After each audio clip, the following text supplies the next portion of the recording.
Don't forget to enter your campaigns into the U.S. Search Awards before early bird access ends June 18th. The U.S. Search Awards celebrate outstanding search across America, both paid and organic. These prestigious, glamorous awards are judged by an esteemed panel of industry leaders who use a rigorous two-step process to find winners. And when we say esteemed, we mean esteemed. They've got Clockscrew nominees like Deborah Misteller, Alita Solis, and Roger Monti. Martini Buster. Yes, and many more. With judges like these, winning is a really big deal. So head over to ussearchawards.com to enter your campaigns. Early bird access ends June 18th. Do it now, people. On this week's episode of Marketing O'Clock. Are you ready for Snapchat's ghostly gaggle of new features? LinkedIn made a couple of eventful announcements for advertisers. Are monthly spend limits coming to Google Ads? Well, if you believe everything you read on the internet, then you probably think this one trick a week will keep you from ever having to wash your car again. Want to know which Marketing O'Clock host is canceled this week? There's an app for that. All on today's show. Marketing O'Clock is your weekly dose of digital marketing news, a proud part of the Search Engine Journal Podcast Network. We record every week from the Cypress North Studios located in beautiful Buffalo, New York. Tune in to our critically acclaimed Famous Friday news show for insights, updates, rants, and much more as we cover the full gamut of digital marketing for you. If you want to follow along, just check out our show notes or head over to marketingoclock.com for all of the links from today's articles. And please subscribe so you don't miss a single episode. Hey there, I'm Christine Zernheld. AKA Shep. I'm Jess Budd. And I'm Mark Saltarelli. And it is officially Marketing O'Clock. Here on May 28th, 2021. Remember, you can catch our Famous Friday news shows on youtube.marketingoclock.com or your favorite podcast player each and every Friday morning.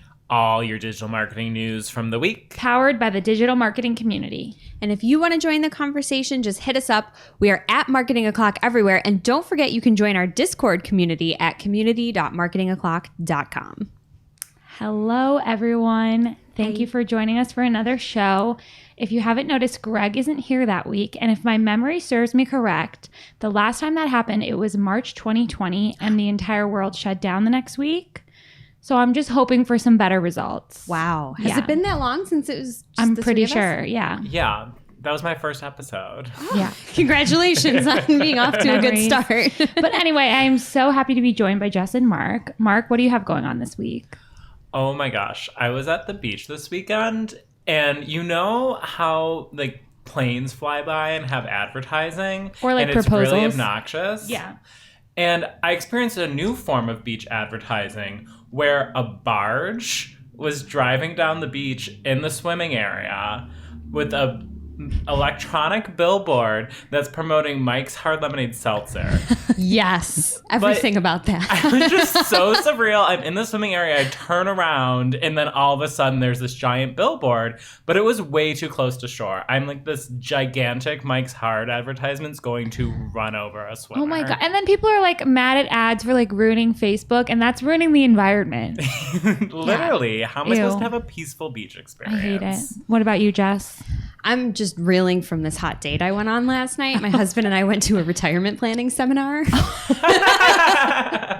And I learned some things, and I had a couple free drinks and cheese for dinner. It actually was really nice, but I plan for your retirement, folks, because it may not be that you live longer than you think, but you may have to retire earlier than you think. Oh, so that was the advice you learned? My hot tip. Yeah, that was Wow. my takeaway. That sounds like a really hot date. It was riveting. Well, we have a lot of news to get to, but I had an experience this week that I am just like really passionately upset about, and I need to talk about it really quickly. We went on a road trip, and so many bugs died on the windshield, including cicadas, because we went to the DMV area. The big cicadas were out. So like this huge one died on the windshield, and we like went to the gas station, tried to wipe it off. It's still disgusting. So I went to the car wash for like probably the first time in my life. And because we're not real adults in my household, like we don't do things like that.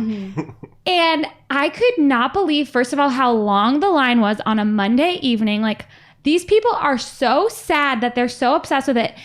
And then everyone's car was clean in the line. Like, why are you here? I like that you say everyone's obsessed with it just because they showed up, but you're there too. This was my first time there, though. There's no way that everyone there had disgusting bugs in their windshield that they couldn't get off. I know a lot of people use it as like a therapeutic thing. Like, Yeah. you know what I mean? Like, you just roll through and after work and take a break for like 10 minutes. I'm sorry, maybe this is like going too far, but I feel like those people like have a bad home life. Like, why do you want to sit in this line? It smells good. Like, if you're going to sit in a line, at least go through like a drive-through so you get something out of it. If your car's already clean, why are you getting it cleaned again? I literally got out of the line and left and didn't even go through the drive-through. So Did you go to Delta Sonic, though? That's a local chain. You get to go back within 5 days for another free wash. So that was probably just what those people were doing with the clean cars. Could you just be in a perpetual cycle of every 5 days? No, I think you just get one. You couldn't pay me to go back. What a terrible place. Okay, well, the rest of the show is going to be more positive. Is it? We just lost all the car wash likers. Yeah. Starting with a very exciting announcement, we dropped our May Marketing a Talk last week with Cole Soldwish, Pamela Lund, and PPC Kirk. We talked about Google Smart Shopping, a little bit of debate about if it's actually smart, and we have great tips from our guests about optimization, how to pull data out of the black box. It's a really great episode. You can find it wherever you are watching this. Also, if you want a shirt, please check Discord because I sent everyone a Google form to get your size and your address, and a couple people have not responded. So respond and get your shirt. Getting into the news this week, LinkedIn made a couple of new announcements for advertisers this week. First, they announced boosted posts. These seem to work just like boosted posts on Facebook. So you can boost a post directly from your LinkedIn page, and it will create a campaign in your ad account that is associated with your business page. So that's awesome for anyone that doesn't want to set up an actual campaign. Give it a test. I don't love boosted posts. Moving on. They also announced a new ad type for event ads for their virtual events. So these ads highlight important event details like date, time, and how to register. It will also show LinkedIn users if they have any mutual connections who are interested in attending the event. I think that part needs to be reconsidered because these are virtual events, but like maybe they could move this into real events eventually as the world opens up. And that's like a surefire way to get me not to attend something if like someone I really don't like, I see is interested in attending. Like they should rethink that. Yeah, it's bad for the person hosting an event, but it's good for LinkedIn as a feature to make their platform better so you can avoid people. So it's really helping you out there. Like Marge is going, I'm out, you know? What did Marge do to you? She went to the car wash.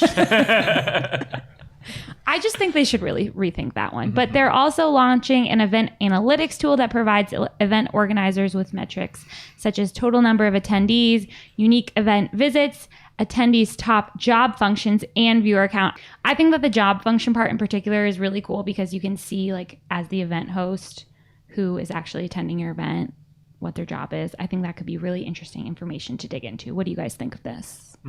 That's my favorite piece of it, I feel, because you could use that for targeting later on, or it's just really insightful if maybe the wrong people are coming to your event. Maybe you tweak your wording on your event page or whatever it is that you do. I really like that. I think that's obviously you want to know how many people are coming. That's nice to know too, but the job function's huge. Yeah, and I think as like a speaker, you can kind of tailor your content on what you're going to present based on who is actually RSVP'd using the information to make it a little bit more personal. But on the ad side, I love that they're doing this because I feel like one of the most popular things to promote on LinkedIn is webinars. So to have a specific ad type for that, I think is a really smart move on their part to kind of give more options for promoting a webinar. Yeah, I agree. I just don't want to know if Marge is going because I'm out if she is. What else, Mark? Well, next up in the news, Snapchat recently held its second annual Partner Summit where they chatted about a slew of snappy announcements. And there are a lot here, so I'll try to keep it short and snappy, but no promises here. We all know that I'm a little bit long-winded and talk a lot. Snapchat started the summit with giving an update on their users, and they're actually at 500 million monthly active users, with 280 million users being daily active users. And that is eclipsing Pinterest at 478 million monthly active users and Twitter at 353 million. And this is kind of crazy to me because I always forget about Snapchat. I stop using it. I say I receive Snapchats, but I don't really send them, or I will respond to you. So it's crazy to think that there are that many more Snapchat users than Pinterest and Twitter, which are things I actually use. Yeah, I forget about it until I still have my push notifications turned on for some reason. And it'll get updates of when people I do not talk to anymore have added to their stories. Ooh. Yeah, and it's like a blast from the past. And you're like, oh, that's someone I went to high school with. Yeah. Oh my gosh, it's another story from Marge. I don't want to watch it. Sorry to any listeners named Marge. No, we love you. In terms of the actual new features, the first one I want to talk about, which I also think will be the most important one for our listeners, is public profiles for businesses, which public profiles have previously only been available to creators, shows, and actual Snapchatters. So it's really great that they actually have this page functionality now, like we have on other social medias. And this will allow businesses to have an organic presence on Snapchat and house all of the content they're creating in one place. In addition to the actual new profile, businesses will have access to mobile and web management tools and analytics through their business manager.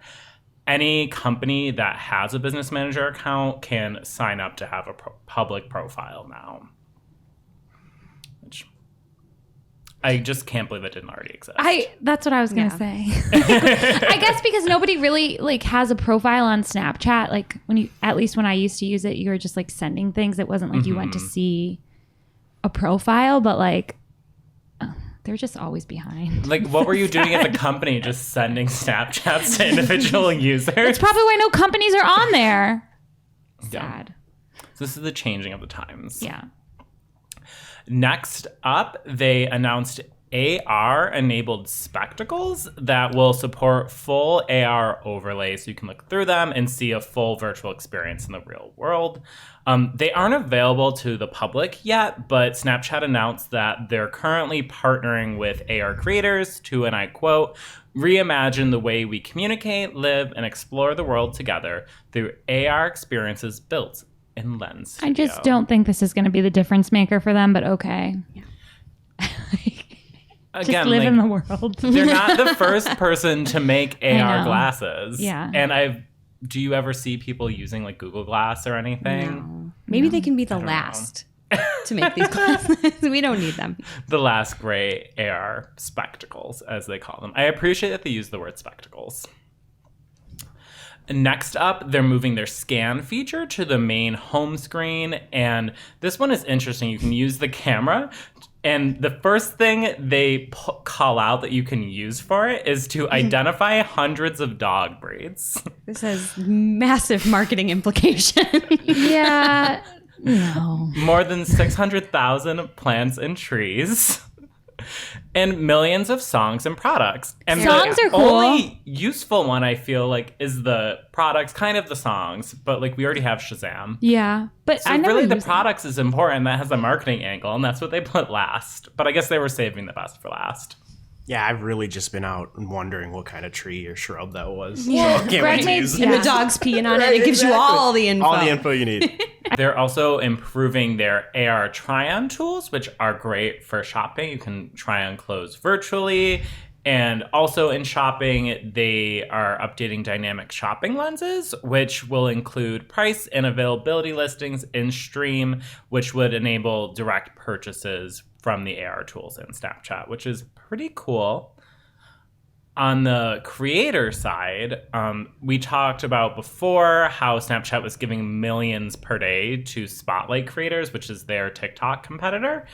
And they're going to gradually start decreasing that to millions per month rather than per day. And in replace of that, they're releasing a new feature called gifting, which will be their new main focus for creator monetization on Spotlight. And fans will now be able to send their favorite creators different stickers with different token values Who as is going to story do this? replies. Everyone No. does this everywhere. Where is this money coming from that they're paying the millions of dollars? Like, nobody's going to donate with these tokens. Nobody's advertising on there. Well, I think the tokens you as a user buy. Yeah, but who's going to do it? Well, I know The kids. Because they make some of the kids on commission, I TikTok, think. Yeah. It's all you'll log into a live stream and there's Where do the creators kids getting get money? donations. I feel like it's the same Parents' thing as credit card doing goes crazy. Patreon. Yeah, though. parent, exactly. Because Patreon, you have to log in to unlock content. Mm-hmm. Couple years you might get a statement and see $600 Yeah. Snapchat. Couple I think years. kind of the angle is hoping because it starts a conversation with the creator. So I think you give them a sticker in hopes that they'll respond to you and have a conversation. Boy, that's sad. Yeah. And the creators have Say to your be name. on All they do is Snapchat. say your name, and it's your username. Okay. We don't need this. What else? Well, the last big feature, which is really cool for small businesses, is that they're partnering with Ticketmaster and The Infatuation, which I did not know of before this, to add a connective layers option to the Snap Map. So instead of just seeing your friends who are for some reason sharing their location with you through Snapchat, there will actually be other information on the map. So through the Ticketmaster partnership, this will allow users to see upcoming concerts nearby and actually purchase the tickets for those concerts through the app. And then the Infatuation partnership will help snappers find nearby restaurants. So That's nice. I don't know how you get this to work, but get on the Infatuation and Ticketmaster, small businesses, and you can appear on the Snap Map. And rounding out the other cool new features are new camera and sticker kit tools, a Story Studio app, and advanced AR options like connected lenses, allowing users to interact with AR together. So if you're using AR, you don't look like a crazy person walking around interacting with nothing because all your friends are doing it too. Yeah. Any thoughts? I have to say again, their whole marketing strategy was giving people money to use their product. I guess it's working for now, but I just would never send anyone a sticker, and maybe the kids would do it, but the kids aren't on Snapchat, are they? They're on TikTok. I think they're on both. Well, I think they're trying to get them on Spotlight. Yeah. Some of the business features are cool, but it's we have to get people to use it first. And I don't see how any of these things are going to make people use it. Yeah. It's getting more use than LinkedIn Stories. As it should. No, I don't know. I like that they're starting to do more for businesses. I'm not sure that this is really enough to get folks to invest a lot of time, I think, into building their presence. But with 500 million monthly active users, maybe worth it. Mm-hmm. Pretty good. Jess, what's going on over with you? So last here in the main news, if you like to control spends, you're absolutely going to love this. And I'm just going to read directly from Google here. Set a monthly spend limit across all campaigns. What?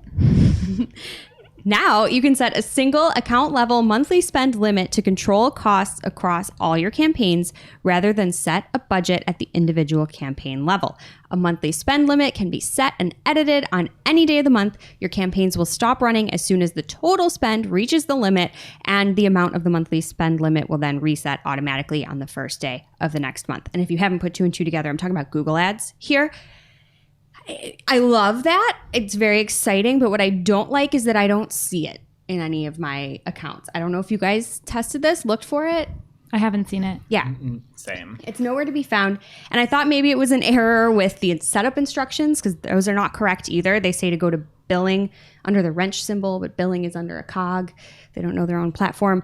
But I went everywhere I possibly could have. There's nothing in the billing summary or the settings, the places that it says it is for a monthly spend limit. I looked in all my accounts, like I said. So it's annoying that they use the word now in this And yeah. because I want it now. Hopefully someone listening has it and can send us. Yeah. I don't know. It's buried in a Google Help article, by the way. Like there was no announcement. Yeah, like so, Greg just found, I don't know where Greg found it, but Yeah. he like popped it in Discord and it was like, where's the news here at first? And then I was like, oh, monthly billing. Yeah. It's just hidden under some heading about you can change Yeah. when you're billed, which this doesn't even really apply to. So I don't know if it's just still rolling out and they put the cart before the horse and just publish the help. It's exciting. It makes so much sense. I can't believe it hasn't happened before. Yeah. I know, and I can't believe they're actually trying to be nice to us. Yeah. Yeah. And not take our money. But is this just a tease and it's not know. real? Yeah. Well, so far, and I read the whole article and we'll have the link obviously so you can read the whole thing. But it does not say anything sneaky about, and we might just spend a little bit extra here and there. Like it looks like it's a proper limit. You Yeah. hit this number, you stop. And Because I hope that's the case. The way it's set up now is so stupid. So stupid. You can spend 2 times your daily budget, and it's just messed up for like B2B clients, especially. Well, everyone wants to talk about money on a monthly basis. Like it's just the way every business is set up. And like if you have ads turned off on the weekends or anything like that, like it just screws up your billing completely and you don't know how much you're going to spend. So this makes so much more sense. And I'm just so here for it. I know. I feel like I'm going to check every day for the rest of my life until I see it. Just it to get there? it. Yeah. Is it there? I know someone's got to have it and send it. So send it to us if you do. Maybe it'll be announced at Google Marketing Live, which, yeah. Mhm. Let us know in Discord. Old news for our listeners. Now it's time for this week's Take of the Week. This is a #fire digital marketing take with extra spice served up for you. We simply deliver the take for your consumption. We give no opinions. We don't influence. You make the call. This week's take of the week comes from Rob Bettis at Rob Bettis on Twitter, and he is quote tweeting Amalia Fowler at Amalia E. Fowler on Twitter. And Amalia said, "A Google rep asked to speak to my director because I won't talk to them about an account." Well, that's also me, so don't know if you'll get any further. And then Rob quoted that and said, "Google reps are getting increasingly aggressive because the value they provide continues to decline. Be period better. It's period." so true. Now the Google reps are like Karens asking to speak to a manager. Yeah. Can you imagine? Literally. And I don't understand how you think going above someone's head is productive, because if the person executing on it still doesn't have buy-in, like why would they do that? Just because their director said so? I don't know. It seems suspect. Like the thinking is not there. And I'm just so here for Amalia being the director and just being like, it's me. Yeah. I love when someone's like, "I want to speak to the manager," and you're just like, I am the manager.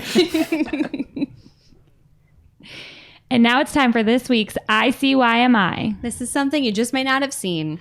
Maybe something that you overlooked. But you shouldn't have.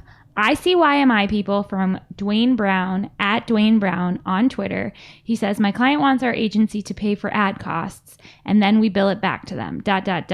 And he has an emoji of Eddie Murphy, and it's just pretty clear that Dwayne Brown thinks this is a bad idea and he's not doing it.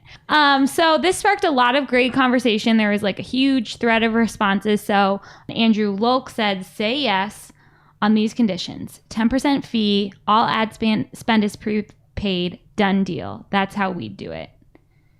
Then Mark Irvine said his biggest fear is that the last month, if they ever choose to cancel their service, he will end up with the bill, which would not be good. And then people were going back and forth saying, "Do it and get the credit card points." And then people were like weighing the pros and cons of like how much the points are worth. Anyway, fascinating thread.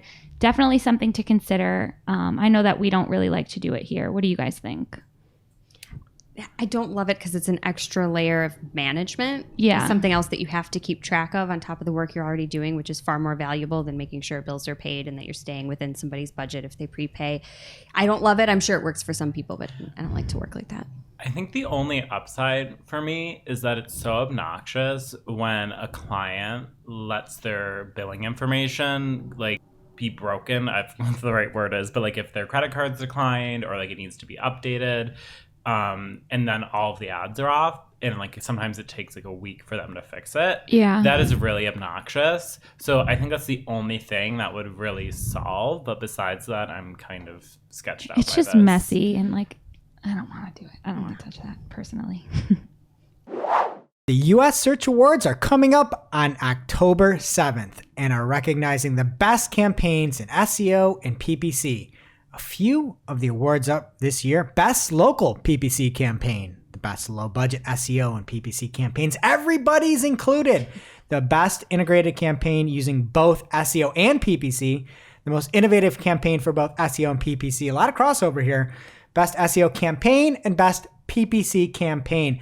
They're also recognizing agencies and campaigns across different verticals and software, and this is put on by Don't Panic Events and We Are Search. And if you listen to the show, we know that you're a good marketer, so head on over to ussearchawards.com to see the categories and apply. Early bird access ends June 18th, so if it's getting close, you better panic and head on over to the ussearchawards.com.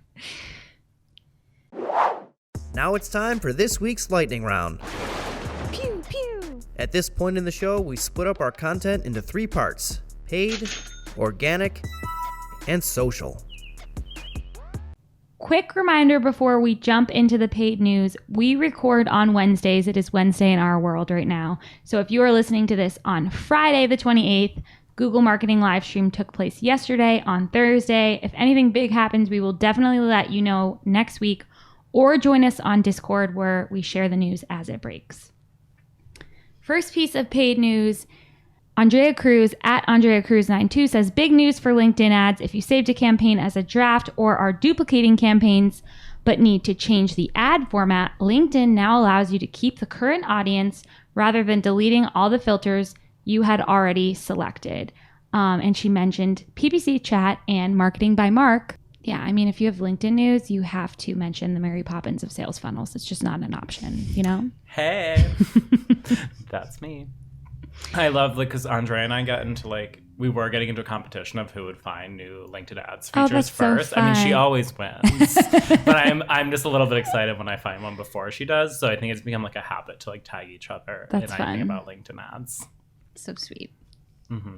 But the replies were funny because it pointed out that it still has that problem where like their duplication feature got better. But the weird thing about LinkedIn is that like it uses the same exact ads when you duplicate the campaign. So like one ad will be in 2 different campaigns. So any like tracking you have set up, all of the like metrics on the individual ad will be in between the 2 campaigns. It is really Rude. funky. It's not like Facebook ads at all. It looks the same kind of in that way, but you will have one ad in 2 different campaigns when you duplicate it. So you have to still create new ads.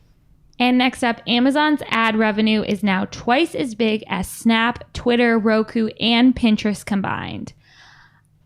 I just don't know how big of news this is because Snap, as I said, who's on there? Twitter is a completely unusable ad platform. Like, people just are avoiding it at all costs. Roku, I have a Roku household. The only ads are on the Roku channel, and the only thing worth watching there is Unsolved Mysteries. Yeah, maybe my revenue is higher than Roku's.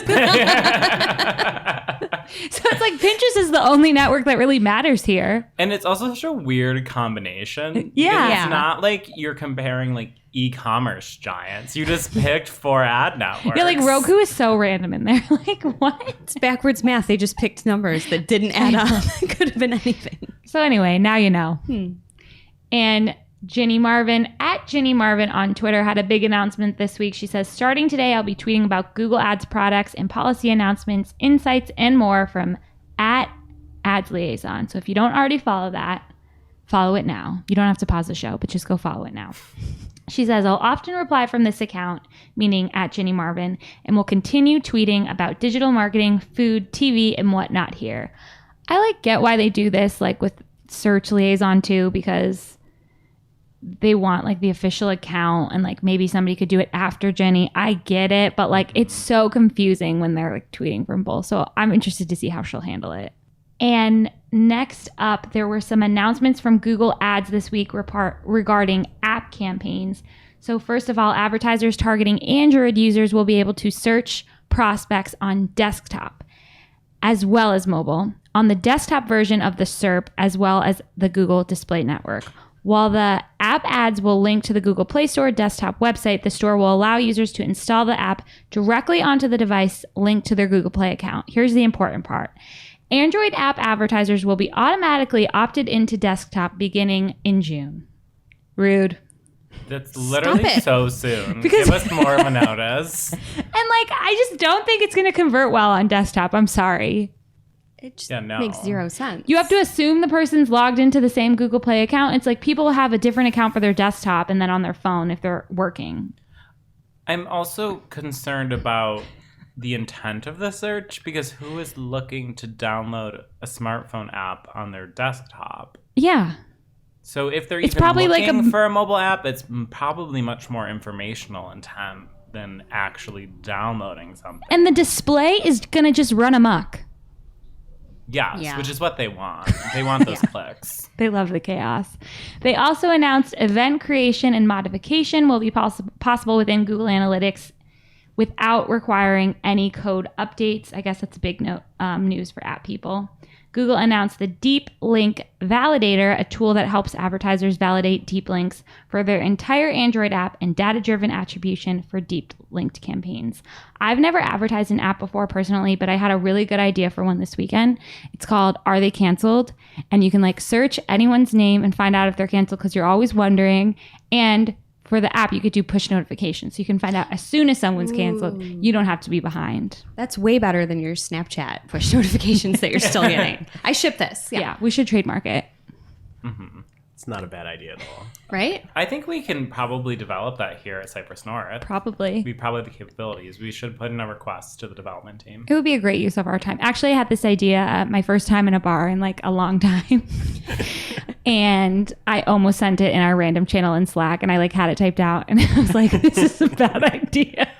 I could partner with a YouTube news channel or something, Yeah. That could work out. I was like, nobody wants to read this right now. I I'll just wish say I it on had the your show. self-control. I'm messaging that channel at But 3 yours are a.m. and always- nobody replies. Yours are great. Could you imagine if you developed that app and it got really popular and then you became popular because of that and then you got canceled and your own app is sending out the notification that Christine Zernhell is canceled? Then the app would have to be canceled too. Yeah, this is like a Black Mirror And episode. wait, I'm sorry, we're going on with a tangent, but do you guys know Joanne the Scammer? Yes. Oh my gosh. Yes. She Love could be her. the spokesperson. You really jumped out the window when you compared yourself to me. Girl, we don't even look alike, smell alike. We don't know none of the same people. We don't go to none of the same places. We don't even do brunch together. Wonder why? Because you are that and I'm this. You don't compare, but you don't compete. That's over. It's canceled. I'll just show you Joanne the Scammer after. I'm sure. I don't know this. For sure. And next up from John Kagan over on Search Engine Journal, competitor bidding strategy in search engine marketing. Waking up and choosing chaos. I love the title. This is a really long and detailed article. It's kind of another must-read marketing article of the week. So I won't give away all of John's secrets here, but he tells you everything you need to know about competitor bidding. And you can find it on Search Engine Journal in Discord or a newsletter. So that is it for paid. What is happening in organic? Jess. All right. First up in organic, I got big shoes to fill here. Whew. Deep breath. Hi, Greg. For anyone racing to prepare for the mid-June rollout of the Page Experience update, let me get you up to speed on some recent advice from Google's own Martin Splitt. In an appearance on the Search Engine Journal show, he said that the ranking boost provided by the Page Experience update is something Google refers to as a tiebreaker. So it's a lightweight signal, which all else being equal will give you an edge. He also gave some insight into something that's been a concern apparently for some publishers with regard to Core Web Vitals. When asked, this is a quote, this is the question, is the Core Web Vitals update going to give people a break, so to speak, if they're using a third-party app, which is leading to their site having lower scores than they would if they had no apps on the page? End quote. What Martin said, and there's a long quote, so check the link in the show notes, but I'll quote him a little bit here. I understand where they're coming from. The answer for all of these questions is pretty much the same. Just think about what we are trying to do with the Page Experience signal. What we're trying to do there is we try to quantify what makes the user have a good experience with the page. It doesn't matter what tools are being used, what libraries, frameworks are being used, if there's JavaScript on the site, if there's no JavaScript on the site, if there's apps on the site. blah, blah, blah, blah, blah. None of that matters. If it slows down the page, it's detrimental to the experience of the user. And where I said blah, blah, blah, he named some more things. And he goes on to explain it some more. So yeah, whatever's on your page, whatever it is, it's on your page. If it's affecting the speed, it affects your score. In related news, Philip Walton of Google said at an AMA at I.O. that, quote, "It is not the case that unless you reach the good threshold for all of the core Web Vitals metrics that you have to reach the threshold to get a ranking boost. That's not the case." End quote. He also said, "You will get a ranking boost for reaching the good threshold for all pages, but beyond that point, you don't get additional boost for reaching it even better." End quote. I can't. I know. I feel like people dissect the responses about the page experience update the way they look at like the Constitution or the Bible in like those debates. You know what I mean? So serious. It's like, what did it all mean? Yeah. And this is why SEOs can't have nice things. And as we said earlier, Jess Bud, you're a nice thing. And I can't believe you're on organic. I'm sweating already. But you have a point, right? So if you get a B+, it's not going to get you any higher than if you then reach an A+. So as long as you're getting something good, you've done a good job. But I don't think that I would get a B+ explaining this next one. I'm going to get an F-. So I'm just going to read some more quotes, and then I promise the reporting will get better. So John Mueller, during a Google Office Hours hangout, was asked whether similar kinds of pages, like category pages, for example, had aggregated core Web Vital scores. The actual question was phrased, "You don't group URLs by type, do you? Because we've noticed something similar, that category pages don't have enough Chrome views in order to give perfect data, but we get messages saying these are similar pages." That's not really well, I guess it's a quote or a question with some sentences after it. But John's response was, this is a quote, "Yeah, we do that. We do that with the Chrome user experience robot data, the field real world data, essentially when we try to recognize when there are pages that are similar enough that we could group them together." So again, a lot more detail and further explanation if you actually read the article, if this is of serious interest to you. But just some highlights there on everything going on with the page experience update and core Web Vitals. Please, please, please subscribe to the newsletter or join the Discord community for links. Yeah. SEO chat. It's a wild place. It's Wild West. And please do not attack Joss. No. Yeah, Don't you're not attack the Greg one who either. came up with the page experience update. Yeah, no. It's Google ruining the internet. Next up, the latest Elise did a Twitter poll asking, for those who are using AMP on your sites, is the upcoming change in regards of the page experience update and AMP no longer being a requirement for your top stories, no AMP badge to be shown, etc. Will you make changes to your AMP usage? And the majority of folks did just want to see the results of the poll. Crazy. But of the people that actually voted, the majority said that they are going to remove AMP. So I'm a little bit sad that puns won't run ramp anymore. Oh, man. But I had to squeeze one more in. I will get over it. It won't be the last one. Probably not. All right, next up, Google News Showcase, which launched back in October, is rolling out to several more countries, the US not being one of them yet, but folks in the UK, Australia, Germany, Brazil, Argentina, Italy, Czechia, and India will now be able to see story panels from News Showcase partners on mobile, and desktop is also rolling out to all regions where the mobile version is. I can't see it being here in the States, and if you're listening here in the States and you want to get a peek at what it looks like, Search Engine Land did share a nice screenshot, and we'll have it up on the screen if you're watching us on YouTube as well. You can see what that looks like. Google also appears to be testing a new feature in the SERPs, a hear this out loud button in the featured snippet box, which is pretty cool. It'll then read the snippet to you. I like that. And a tweet from Google Search Central, they said, "We are sunsetting the generic rich results search appearance in Search Console, which included rich results that didn't have their own breakout row. This is not required anymore since we now have breakouts for most types." And if you want more information, they share a full post about that. But just FYI, if you're using that report, it's going away. And where Search Console taketh away, they also giveth, via Matt Southern at Search Engine Journal, new data in Search Console reports on the appearance of practice problems and math solvers. Move over, structured math data. guys. The math solvers are here. Yeah, 1 + 1 = rejoice. Moving from math homework to research papers, Google has published research papers that may offer clues of what the MUM AI is and how it works. And that is according to Roger Monti over at the Journal of Search Martini Engines. Buster. And yeah, I can't mumble about that anymore. So we'll move on. Okay, kids, we miss Greg in his absence this week. So let's go back to our last episode and the story he covered where John Mueller said on Twitter that it is not against Google's webmaster guidelines to build content that is solely for building links for your site that's unrelated to your business. And the key there is solely for building links. So in that example, a lawn care company was creating broad content for links only on topics like the best city for new mothers. You remember that, right? Yeah. So in case you missed it, it's at about minute 47 in last week's episode, or you can check out the link in this week's newsletter. Barry Schwartz covered it on Search Engine Roundtable as well.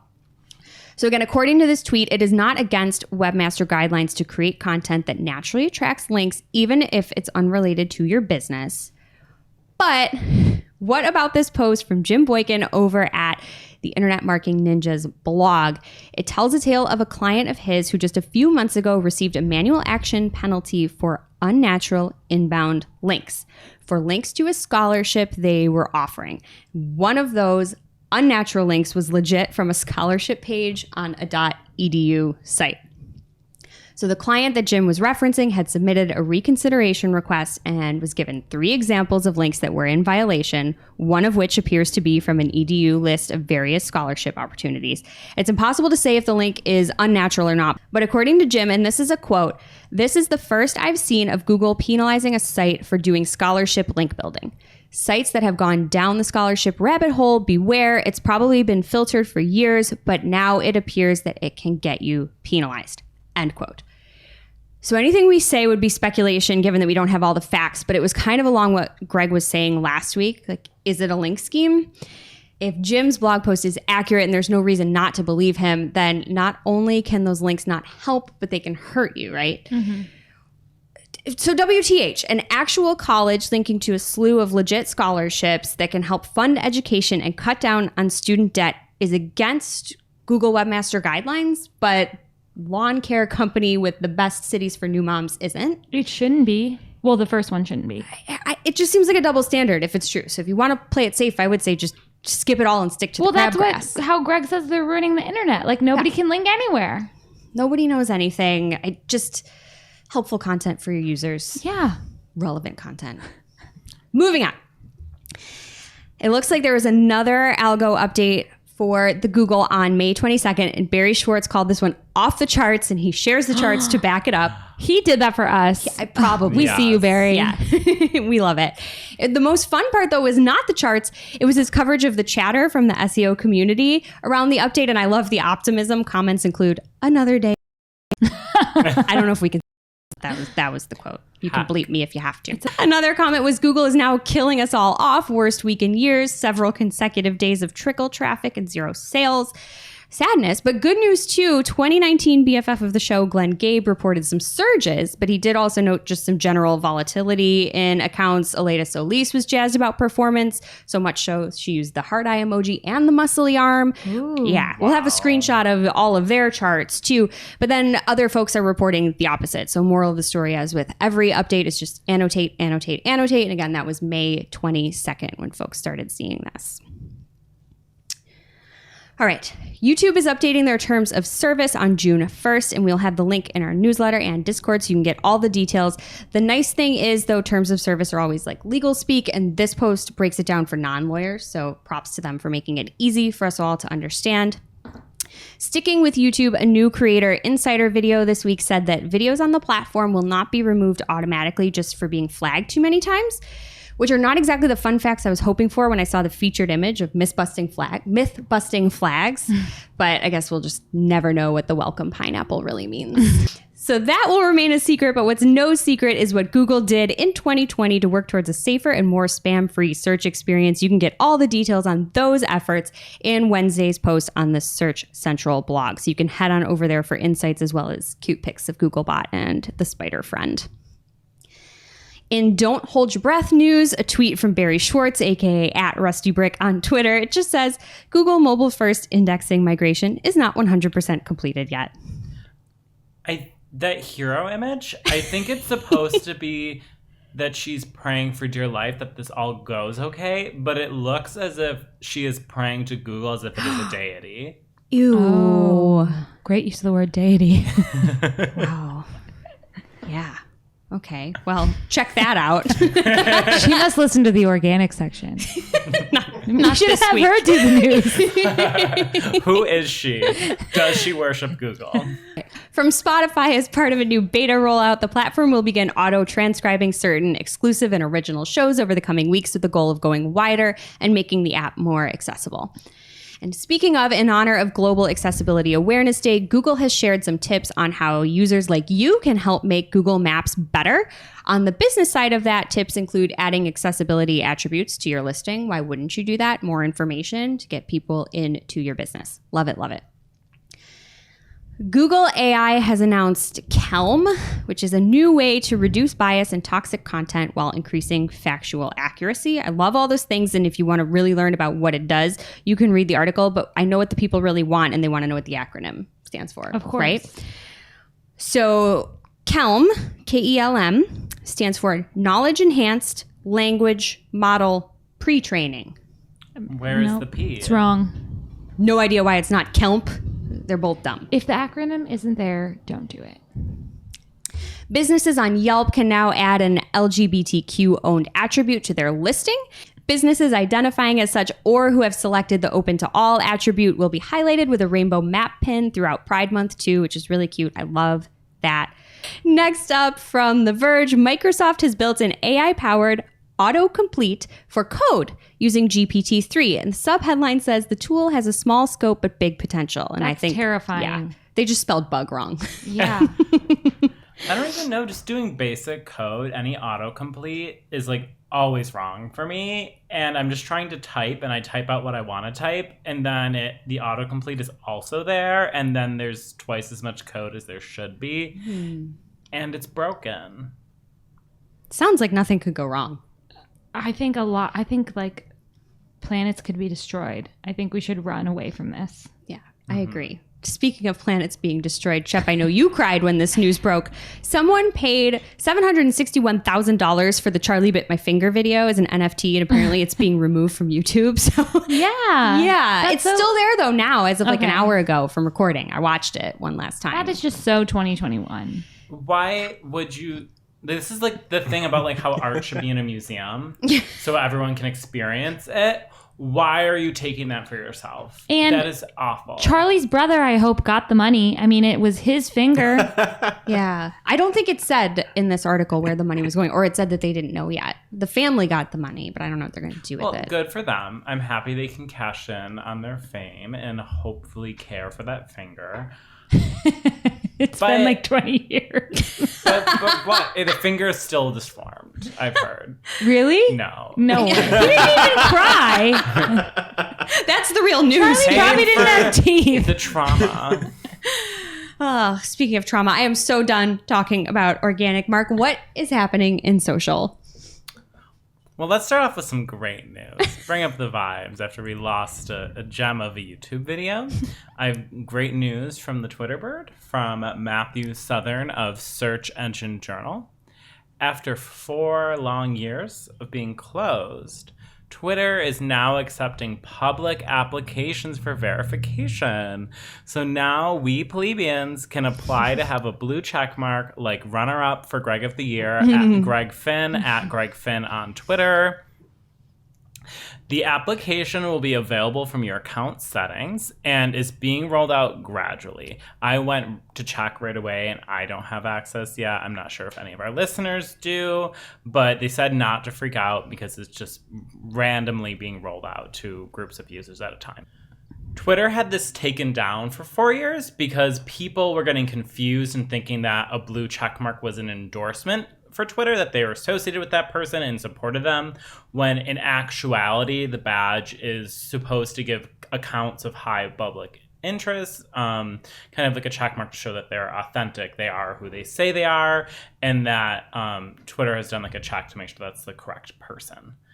With the new program, Twitter has also offered guidelines on how you can lose your verification status. So it can be taken away. So if your account isn't active or not completely filled out, if the position you were in, so if you were a journalist, that made you eligible for verification, if you change positions, so if you go from being like a journalist to something that's just like a content marketer or something like that, you could lose your check mark. Any attempts to impersonate or mislead users by changing your display name or your bio, and any severe violations of Twitter's code of conduct. Similar to before, you need to fit into one of 6 criterias listed in order to qualify for verification. So if you work for the government, if you're a company, a brand, or an organization, if you're a news organization or journalist, if you're in the entertainment industry, if you're in sports or gaming, or if you're an activist, organizer, or other influential individual. The other criteria is that you need to be active on Twitter within the last 6 months, which I assume like if you're applying for verification, you're active. Have a complete profile and have either a confirmed email address or phone number. Next up from Andrew Hutchinson at 80 Hutchinson on Twitter. Instagram is adding engagement insights for Reels and Instagram Live broadcasts. For Reels, Instagram will now include data on total plays, accounts reached, likes, comments, saves, and shares. And for broadcasts, you'll now be able to access data on accounts reached, peak concurrent viewers, comments, and shares. And lastly, they will be improving account insights and will now include more detailed information about your account's total reach, and also improve the breakdowns for that information, including more flexible date presets. Previously, you could only look at it for the past 7 days or the past 30 days. So now that'll be more flexible, like a calendar breakdown.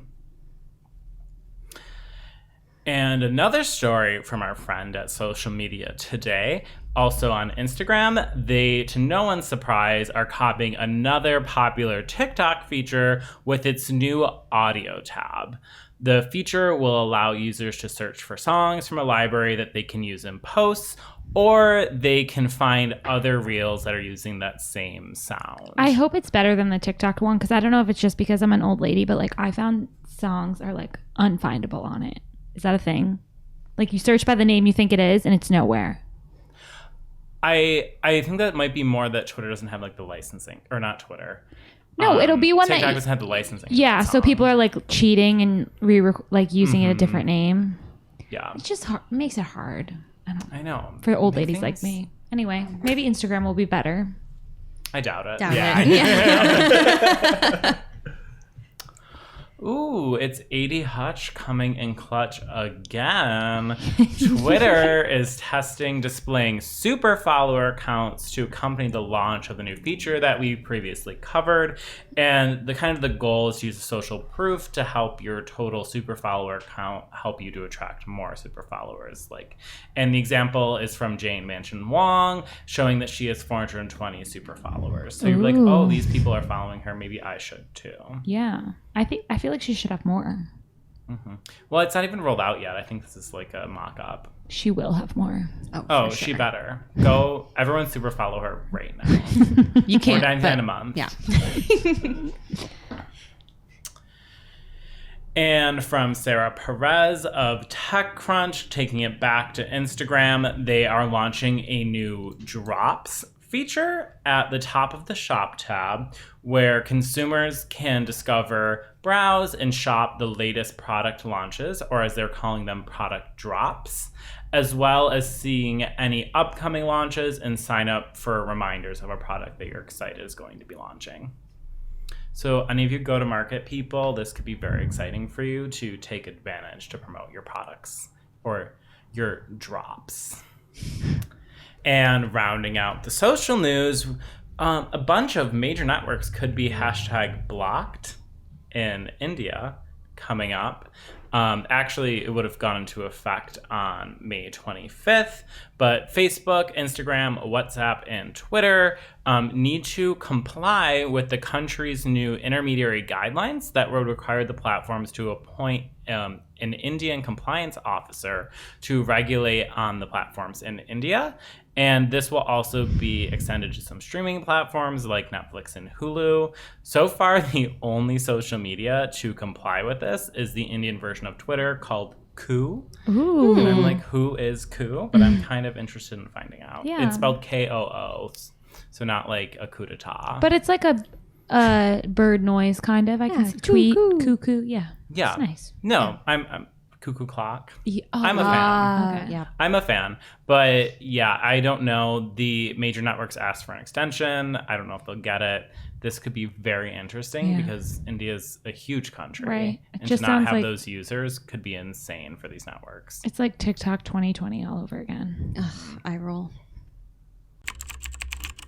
And that brings us to our real life segment, straight out of our accounts and into your ear holes. It's time for Working Hard or Hardly Working, where we talk about what's going on in our IRL work, good, bad, or otherwise. This is just something that has always been, but really bothered me with something I was working on this week.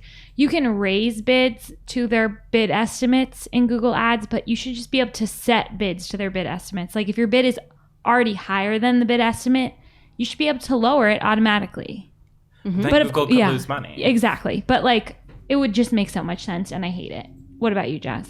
Something that doesn't make sense. It usually does. The auto replies in Gmail. I feel like usually it's pretty good. I had one this week. I received an email. We had a Zoom set up and I got an email that said I can't get into the meeting. And the first auto reply was just, that's weird. Like, what if I click that and sent? Like, that is so unhelpful. Like, I don't think they're ever sorry, good. client. It could be a Friday and I say have a good and it says week instead of weekend. Oh, Yeah. sorry. Or This is bad. I've had a happy Monday on like when I was typing happy Friday to someone So embarrassing. on a Friday. Do you have a hardly working or a working hard this week, Mark?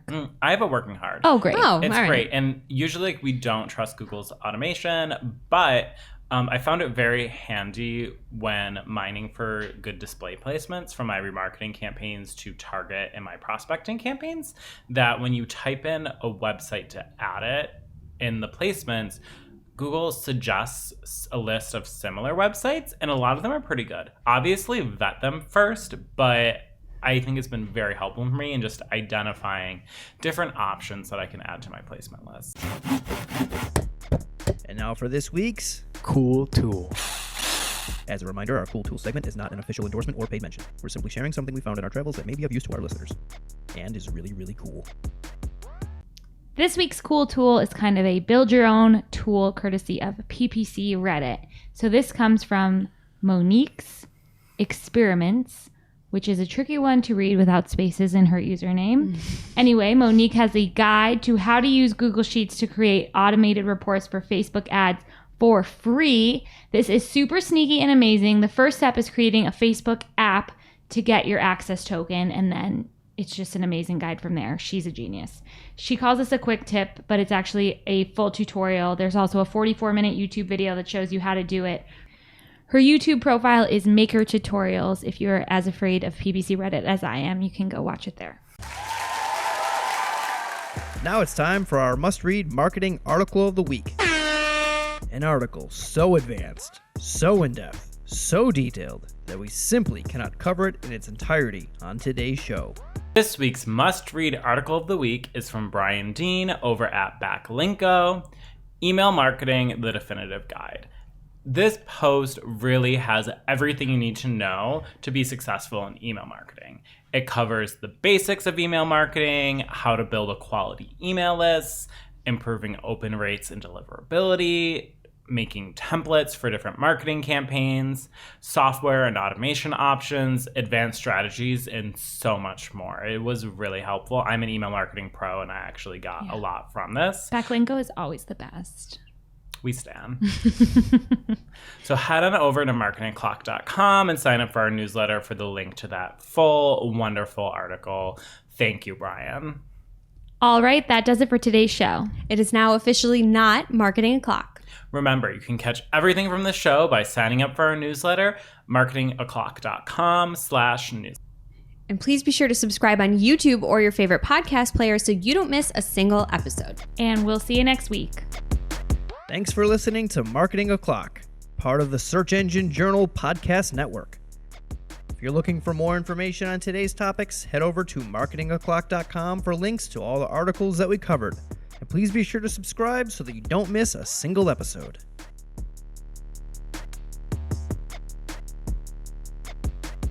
Welcome to this week's Shootin the Heck, where after our famous Friday news show, we don't talk about marketing anymore. We just shoot the heck. Today we will be doing a draft. It's a potato draft. Everyone will draft potato-based dishes. Potatoes must be like 80 to 90% of the ingredients. And this is the longest episode ever, so we're each going to pick 3. And we ruined Caleb's life today with the amount of edits we have, so he will be starting. Oh, how nice. And then we'll go in this order. I'm last. So I just pick 3 straight up? Serpentine. Everyone understands? Oh, no, pick one. Oh, I pick one first? Okay. Yeah. You know about a serpentine draft? Yeah. Okay. Potato salad. What? Oh my God. I cannot believe that was the first pick. I can't believe that was even said. What? Potato salad? My world is rocked. Really? I don't- Is this that crazy of a take? That's a disgusting meal. I could eat gallons. Gallons of potato salad? Potatoes and That should be the mayonnaise. episode title. Gallons of potato salad. Wow, Caleb. No. Wow. It's summer. We're going to have barbecues and picnics and whatnot. That's the Oh official my God. barbecue. I feel like I'm indifferent to potato salad. Yeah, like I could Really? leave it there. I Oh my really God. thought I was going to knock I don't you even guys' have time socks for off. that. Potato salad and You vanilla did. ice cream are Caleb's hallmarks. Okay. Wow, what a first pick. Okay, Jess. I mean, mashed potatoes. Yeah, I was waiting for that. Yeah. Mark. I'm going to go with the best type of French fry, in my opinion, which is waffle fries. Oh, that was a great pick. Thank you. I'm gonna go with a nice baked potato with all the fixins. Okay. Oh no. No, serpentine. Yeah, it's you go serpentine. again. You go again. Okay, my next pick will be mashed sweet potatoes. Oh, copier. It's not a copier. Oh yeah, everyone write down your Write list down because your you know list. I'm not paying attention. We'll have to read it back and then I'll we win. remember Caleb's. Never forget. I'm going to go after This one is of my Banana Land. favorite. This is not a good take. I can't. Oh, the Cavendish potato. Go on, Mark. So I'm going to pick one of my favorite types of pasta. I'm going to go with the gnocchi. Oh, That was an inspired choice, Mark. That's that deep. didn't cross my mind. They're so good. You came to play. I love potatoes. In middle school, I was known for being obsessed with potatoes. People called me Potato Boy. Really embarrassing part of my past. I'm like actually kind of proud of it. I'm Potato Boy. Gnocchi dokie. Can I get some baby red potatoes sauteed in garlic and butter, please? That's a good one. I'm going to go with straight up tater tots. What? Is this bad too? No, that's tater great. tots. Okay, I was Your gonna say. delivery. Straight up tater tot. I don't know. No toppings. I wouldn't pick That's all you tater need. tots. Have you ever had tater tot nachos? Yes. What? Phenomenal. Also known as tachos. So good. Tachos? cute. I haven't heard I that. learned them from Kohl's, like the restaurant, not the store. Not the The Soulish. restaurant on Elmwood in Buffalo. We used to go a lot when we did our Friday lunches here pre-pandemic, and they had tater tot nachos called tachos, and they're so good, and I started making them on my own. Wow. I'm happy for you. But I can't ever have them again because Caleb has them. You can still have them. Jess, hate to what's do your it to next you. pick? I want Arby's seasoned curly fries, please. Okay. For my last one, I'm going to go for a brunch staple. But you probably think I'm about to say home fries, but it's actually cheesy potatoes. That's a good one Oh, too. yeah. And rounding out the draft here, my selection will be just a nice steak fry. And notice how no one picked potato wedges because they're disgusting. Wait, though. Well, We potato forgot to wedges are serpentine, right? We did. I think I have one more. Caleb gets another pick. Okay. He may pick the wedges. He probably won't will. pick the wedges. This is the best. I will- You guys, Greg is rolling his eyes right now. You really messed up the draft. I'm gonna go with Caleb. with sweet potatoes straight up. What? You just gonna Wait, eat I it? did a Oh baked no, one. no, like it's a dish. Like Or no, I candy said yams. mashed. Oh. You know what I mean? Like a Okay. Thanksgiving That's not sweet straight potato. up. Up and That's candy. like- There's two Like, very there's different. like some There's some action. charred marshmallow on top and like a maple Exactly. drizzle. Yeah. Yeah. Okay, now everyone read your list. Caleb, you go first. Okay, so I had potato salad, tater tots, and sweet potatoes. It's a well-rounded list. Give you that. For me, mashed potatoes, garlic and butter baby reds, and some Arby's seasoned curly fries. So I had waffle fries, gnocchi, and cheesy potatoes. And I had baked potato, mashed sweet potatoes, and steak frites. I think these are, I mean, you can't lose because they're all potatoes. I know. Everybody I love wins with potatoes. I had a potatoes. lot of great ideas. Like, I could have done like 10 different potatoes that I didn't get to say, like samosas, croquettes. Oh, samosas. Samosas. I don't know Home why. I eat fries, like a samosas loaded every potato, potato pierogi. Oh my God. The potato potential is limitless. Potato potential, yeah. My And- cousin Emily and I used to go back and forth to see and name different types of like potato dishes to see who would get stuck first. Wow, you guys. Was she potato We girl? should have had her on the draft. Basically, Mark was prepared. Is what I'm hearing. Okay, well, we're going to go eat some potatoes and we'll see you next week. The U.S. Search Awards are open for entry. 2021 will be their 9th year celebrating outstanding search across America. Get your submissions in now because early bird access ends on June 18th. And you want to get that worm. The awards are judged by a team of international industry-leading search experts who follow a rigorous, ethical, and transparent two-step judging process. Enter your best work in the 43 categories, including SEO, PPC, digital marketing, and content marketing by June 25th. Winners will be announced at the U.S. Search Awards ceremony on October 7th. The U.S. Search Awards are brought to you by Don't Panic Events and We Are Search, both award experts who deliver search recognition around the world. So get in on this, people. Do it now.